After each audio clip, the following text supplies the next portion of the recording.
Measles is continuing to spread across the western United States.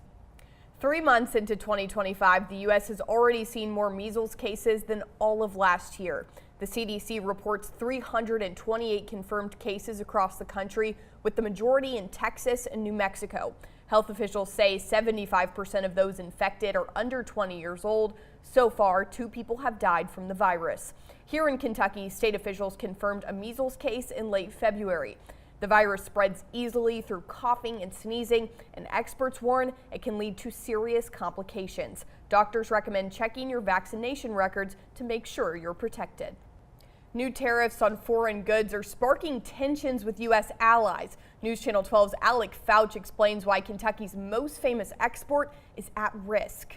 These programs were created to protect against discrimination in workplaces, colleges, and other organizations. They focus on training, supporting working parents, and offering employee resource groups to create a more inclusive environment. This has major impacts here on campus. Student housing, admissions, and federal aid are all affected. The Department of Education has stated that race can no longer be considered in these areas and has given institutions just 2 weeks to comply with the order.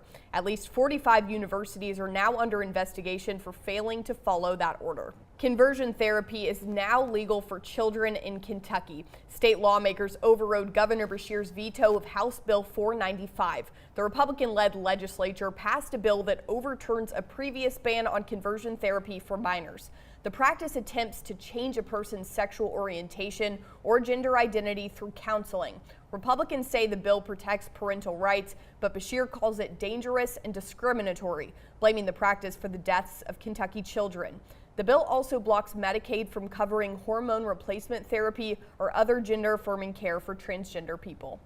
Looks like it's going to be rainy this weekend. I'm hoping you can tell us that there's going to be some dry periods to maybe get outside, play some pickleball, do some grilling. The cherry blossoms are so beautiful, but they're also pretty short-lived, so you've got to get out and enjoy them fast. You have to catch them while they're there. Yes, yeah. They go away quick. A new program at the Warren County Library is encouraging students to take advantage of the library's resources. Reporter Conley Moore has the story. I know I use my local library at home to get audiobooks to my phone. You don't even have to go in person. You can just do it on the app. So there's lots of resources you wouldn't even think about that you can get at your library. Right. Unfortunately, that is all the time that we have for today. Addie, it's been so much fun doing this with you as always. I know. Thanks so much for watching News Channel 12. Everybody have a great week. Addie, what are you most excited for? Well, first, what a beautiful montage we had leading into the show. Really building up the hype. I know. Yes. I sat down with WKU assistant women's basketball coach Tara Arnold-Johns. She actually used to be a player here about a decade and a half ago, and it was wonderful to hear her story about getting to return home to her alma mater and just how special that is for her as a Kentucky girl. Arena.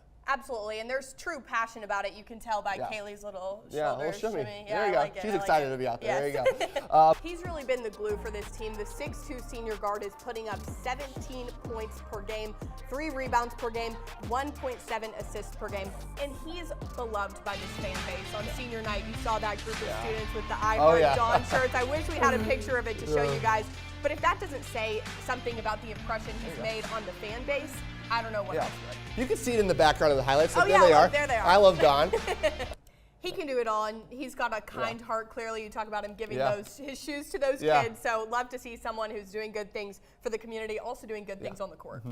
All right, Cole, we've got to know, are you taking your talents to South Beach? I mean, it looks like it. I think so. I mean, I know they just traded Jimmy Butler, so they're looking for a player that can throw it down. You're tall enough. Yeah, I'm tall enough. I'm 6'4". That counts. Yeah, it counts for something. Slide your way in there. I thought it was so cool how he said his pregame warm-up song was written about him. Yeah. If that doesn't get you in like the right mindset, Exactly. I don't know what else And would. it's called 24, his jersey number. It's awesome. It's perfect. Awesome. Yeah.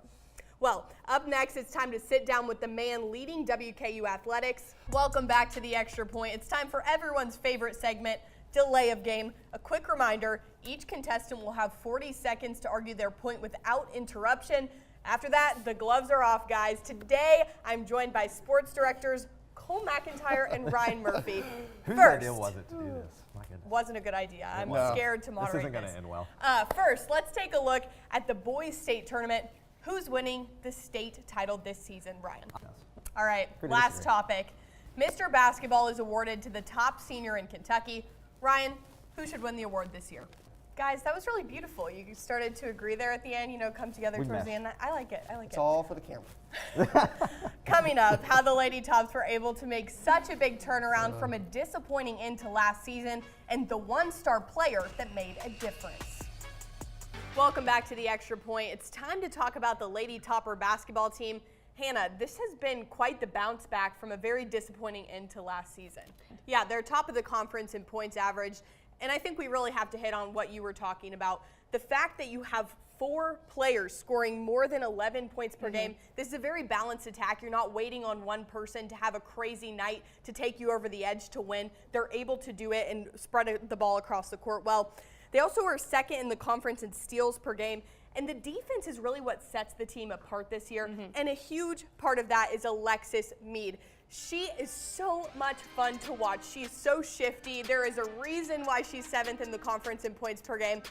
She also is 5th in the conference in threes per game. And she's sharing the ball too. Look at the assist numbers. She said after that they lost that big game at the end of the season last year that she woke up with immediate championship aspirations and a huge chip on her shoulder. And with the way she's able to play, she's not someone I would want to see in March with a big chip on their shoulder. Yeah. It really is, and that's the adjective that keeps coming up over and over again. This team is so fun. There's so much energy, and I think that's really exciting heading into March because those are the teams that you really want to root for. Right. Once a Hilltopper, always a Hilltopper, but for one WKU athlete, that's more than just a saying. Former WKU basketball star Tara Johns is back, this time as an assistant coach. I sat down with her about returning home to the Hill. Tara told me that the reason that she hyphenated her last name to Arnold Johns was because when she came back to Kentucky, people were like, Tara Arnold? Like, they were so confused because they had known her from playing on the team, so that's why she did that, which I think says a lot about, the connection she was able to make. She only played here 1 year, but she was able to make a connection in that short period of time. So it's kind of a weird thing to argue how down bad your team was, essentially. It could not have gotten lower for the Louisville Cardinals. If you remember, before COVID year, we were projected to be an overall #1 seed. Kenny Payne takes over that team, drives it to the ground. We are in the top 25 for the first time in 4 years. The stat that really stands out to me is that Kenny Payne lost more games to Division II teams than he won away games. Let that sink in. So the bounce back for us is astronomically bigger because we were down further. Yeah. There you go. All right. Don't need the rest of my time. There you go.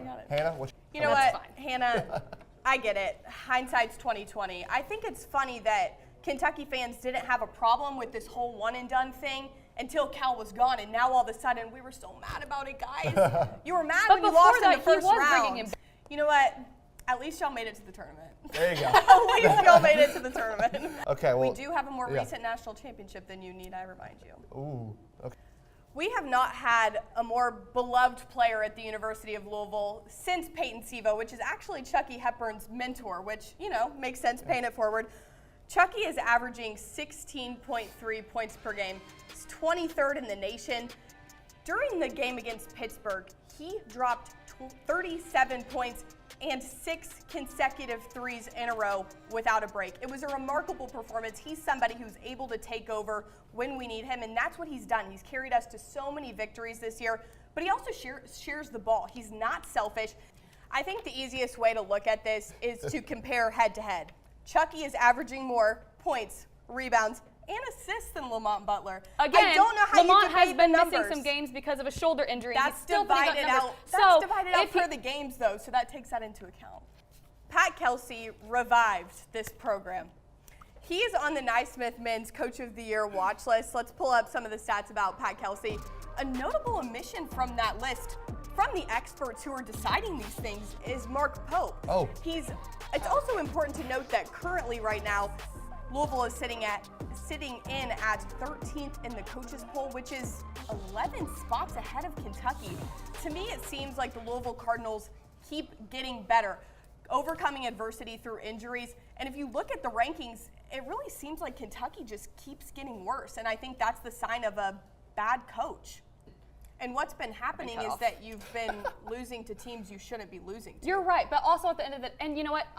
You're right, and I'm not going to disagree with you on that. Thank you. We should not, but And I won't disagree with you that he's a better coach than Cal, but the argument was, is he a better coach than Pat Kelsey? And that's where I'm going to have to disagree. Okay, but also You got to go with a player from the best team on the women's side. I hate to admit it, but Middle Tennessee State is electric this year. I've got to go with Tamia Scott. She's efficient on both sides of the court. She's second in the conference in points per game, fourth in block shots. There have been multiple games where the junior scored or assisted on more than 50% of the team's points, which is really impressive, and I think she's got it secured. Anyone else at home getting bored? I mean, y'all sound like a broken record. You know, I'm entertaining. sorry. I'm entertaining. I'm I scared gotta of go with Middle Tennessee. No, Look I at this know stat. it's Look at the top one on your Traitor. screen. Here we go. Their opponents Cole's gone. average He's walked off. just a little bit over 50 points per game. Defense is what wins championships. They're first in home attendance, and they have nearly double the amount of fans there as the team in second place in the conference, which shows the fans are rallying behind this team for a reason, and I think that's something that'll carry them into March. stir in the pot. I really Stir in the hope, pot. Alec, if she ever picks any Middle Tennessee player in her next round of pick'ems, there's a mute button on the audio board. Just tap it. I think you guys are going to be Alex got disappointed. the forewarning. A lot of your all's picks are leading the conference in different statistical categories. My pick is actually leading the nation. Let's get him up on the screen right there. Okay. La Tech's Daniel Bacho. He's second in the NCAA in field goal percentage at 67%. He cannot miss, guys. He also won the preseason Player of the Year award for this season. So if that's any indication of how they're going to vote, I would take a look at that, and I think it's likely going to him. Addie, if you say a team 100 Guys, miles down, I'm guys, going to. it doesn't bring think me you joy already know to what's do gonna this. happen. But you got to look All at the right, fine. numbers. I've got the sleeper pick. Here we Middle go. Tennessee State University. Pull it up, guys. Second in Conference USA in points per game. Second in rebounds. Scoring margins also impressive. If you look at the numbers, I think they stand a real chance. It is a little bit of a sleeper pick, but somebody's got to stir the pot, right? I mean, I don't like stirring the pot. No. That's yes, you do. That's- That's normally what you do. Oh, come I'm on. taking your role. Okay, Hannah. well, I'm thank taking your you role. for taking the heat off of me. I appreciate you it. go. Seriously. I mean, come on, Addie. Why? No, I'm sorry, guys.